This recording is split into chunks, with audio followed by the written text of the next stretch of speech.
Hello everyone, this is Justifier Jim coming back at you with another review video for the second half of Power Rangers Heroes of the Grid Light and Darkness expansion pack. This time we'll be going over the villains from this pack. And as you can see, we have two new foot soldier types in the Ren'Shi and the Ren'Shi Beasts. We also have three new monsters in the forms of Cursed Taizon, Korag, and Snide. We have one new Nemesis card in the form of Zenaku, and one new boss in the form of Daishi. Alright, let's get into these cards. So first we'll go over the Ren'Shi in their classic battle pose. Anybody that watched Power Rangers Jungle Fury would know that's kind of how they always rolled. Alright, their first card that we have here is Consume Fear. It's a fast guard with 2 health that reads, drain 1 energy. If this location is panicked, deal 2 damage to each ranger. And they have 3 of those cards.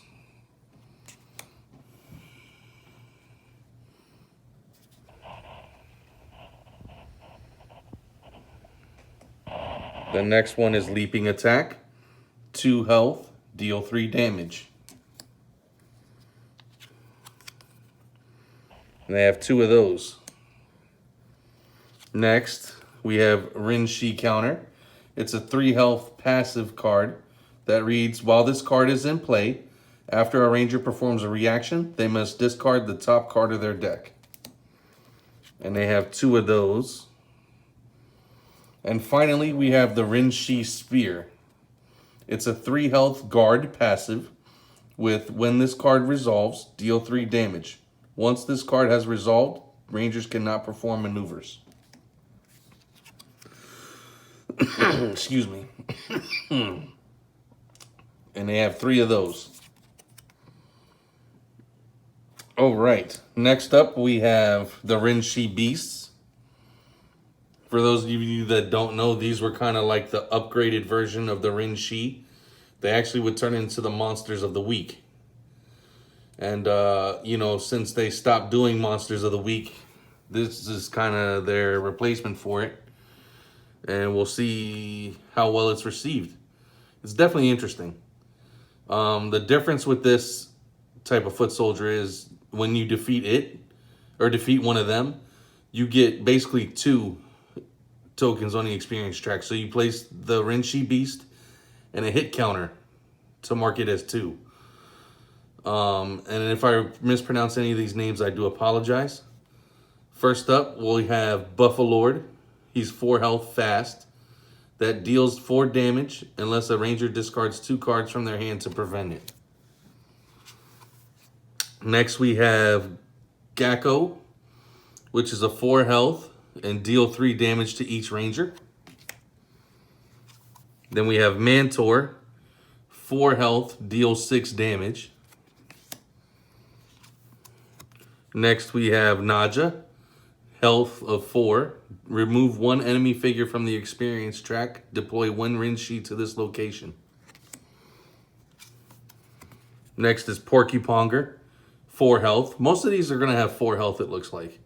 It's a guard passive with, while this card is in play, after a ranger attacks this card or an adjacent enemy card, deal 2 damage to that ranger. Next, we have Rantipede with a guard passive of 4 health. And while this card is in play, each time another enemy card deals damage, increase that damage by 1. Then we have Stingarella with a health of 4, fast. And it reads, deal 3 damage, skip the next ranger turn in this battle, unless a ranger discards 2 cards from their hand to prevent this effect. And last but not least, Toady, health of 4, guard. Drain 1 energy. 2 different rangers must discard each, or must each discard 1 card from their hand. Wow. That's interesting. All right, so now we'll move on to the monsters. First up, we'll do Cursed Taizon. He definitely oogly. But you know, beauty is in the eye of the beholder, right? First up, for his cards, we have Empowered Lance with a health of 5. It's a guard. And roll 1 die and deal twice that much damage to each ranger. If the result is a miss, deal 3 damage to each ranger instead. And he's got 3 of those.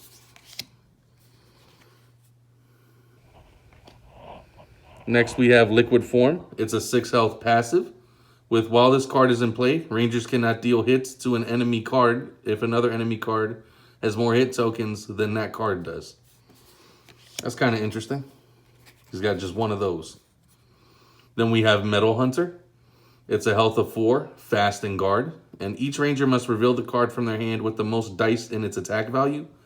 Deal damage to each ranger equal to the number of dice in their card's attack value. Wow. So if you got your power weapon in your hand, that's going to hurt. I think he has 2 of those. Yes, 2 of those. And finally, we have Thunderbeam. It's a health of 4 and fast. Deal 8 damage divided among the rangers as they choose. Wow.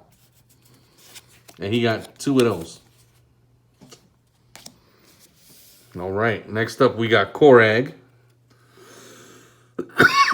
Excuse me. Korag was just a menace in Mystic Force when he was evil. His cards are probably going to be menacing too. Let's find out. So first we got Wolf Attack. It's a 4 health fast that reads each ranger must reveal the top card of their deck. Deal damage equal to the total shields on that revealed card on the revealed cards. Increased by 2 for each revealed star ability, divided among the rangers as they choose. Wow. So like Liambo, Zeo Ranger 5 Tommy, Red Tommy, excuse me, and Billy, I think all have star abilities on there, so that would make it hurt a little bit more. They got 2 of those. And then he has Shield of Darkness, which is a 5 health guard and passive. While this card is in play, each time a ranger deals a hit to this card, deal the same amount of damage to that ranger. He got 3 of those. Wow. All right. Next up is Eye of the Master, which is a 5 health guard passive. While this card is in play, rangers cannot perform reactions or use star abilities. When this card resolves, drain 2 energy. Ouch. He got just 1 of those. And finally, Dark Magic Strike. It's a 4 health fast with each ranger must look at the top 2 cards of their deck and discard the card with the most shields. And he's got 2 of those, it looks like. Yep. So we'll go on to the other monster, which is Snide.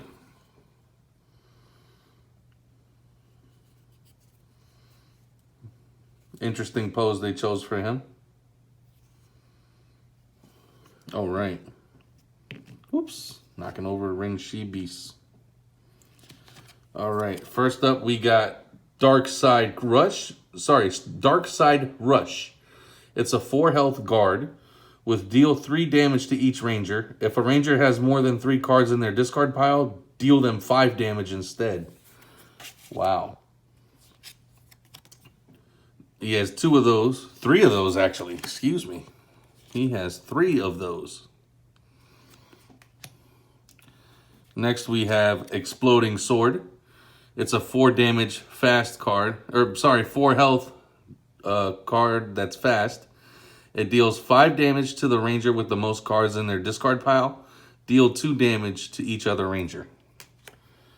And he's got 2 of those. Next we have Slash Tether. It's a 3 health guard card. With drain 1 energy, 1 ranger must discard 2 cards from their hand. Looks like he has 2 of those. And then finally for his deck, we have Split Personality, which is a 6 health card. And it says 1 ranger must shuffle their hand into their deck, then discard half of their deck rounded up. They may then draw up to 3 cards. Wow. That's a real game changer right there. Next, we'll do Zenaku, the nemesis of the wave. Like Merrick, I really enjoyed Zenaku during Wild Force. Pretty cool Pretty cool Ranger there. Or not Ranger, monster. And with the Nemesis card, you know, Nemesis, they come with a card that you attach to a Ranger. And it says, increase all damage Zenaku deals to any Ranger by 1 for each Zenaku card that has resolved, even if it is defeated. So he coming at you whether you beat him or not. Wowzer. So first up card we have here is Crescent Wave. It's a 4 health, deal 3 damage to each Ranger. I believe he has 3 of those. Yep, he's got 3 of those.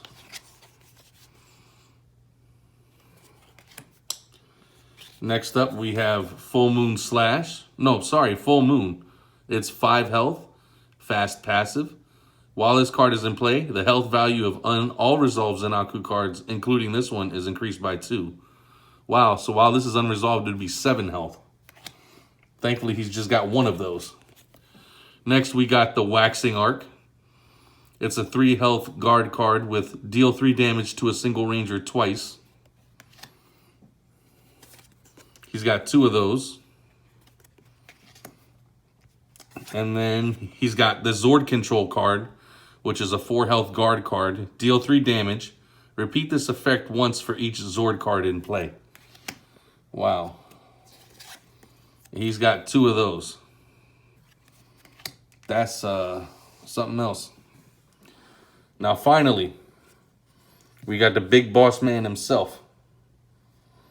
Daishi. Jungle Fury was enjoyable. Love martial arts, so that was really cool. So first up, we got Beast King Claws with a health of 5. It's a fast and passive. Once this card is resolved, deal 2 damage to each Ranger at the end of each enemy turn in this battle. Wow. And he's got 2 of those. Next up, we got Beast King Fang, which is a health of 5, fast and passive. And once this card has resolved, deal 4 damage to the lead Ranger at the end of each enemy turn in this battle. He's got 2 of those. Next up, we have Ferocious Roar with a health of 6, and it says skip the next 2 Ranger turns in this battle. Wow, that's crucial. So you definitely want to get rid of this card ASAP if it comes out. Then we have Phantom Beast Stance with a health of 6, guard and passive. While this card is in play, each time a Ranger plays a card that is not the first card played that turn, deal 3 damage to that Ranger. So he's going to punish you for doing combos. Then we have Rinzin Technique with a health of 5, fast, guard, passive. Wow, that's keyword soup. Once this card has resolved, drain 1 energy at the end of each enemy turn in this battle. And he's got 2 of those. Yeah. 2 of those. So yeah, I'd say overall this is a very challenging enemy base here. Excuse me. I think they are a great addition to the game. They really play off of their counterparts of the playable Rangers you can use. And I can't wait to be able to try some of these guys out. So next video, I'll be reviewing the Villain Pack 5, Terror Through Time.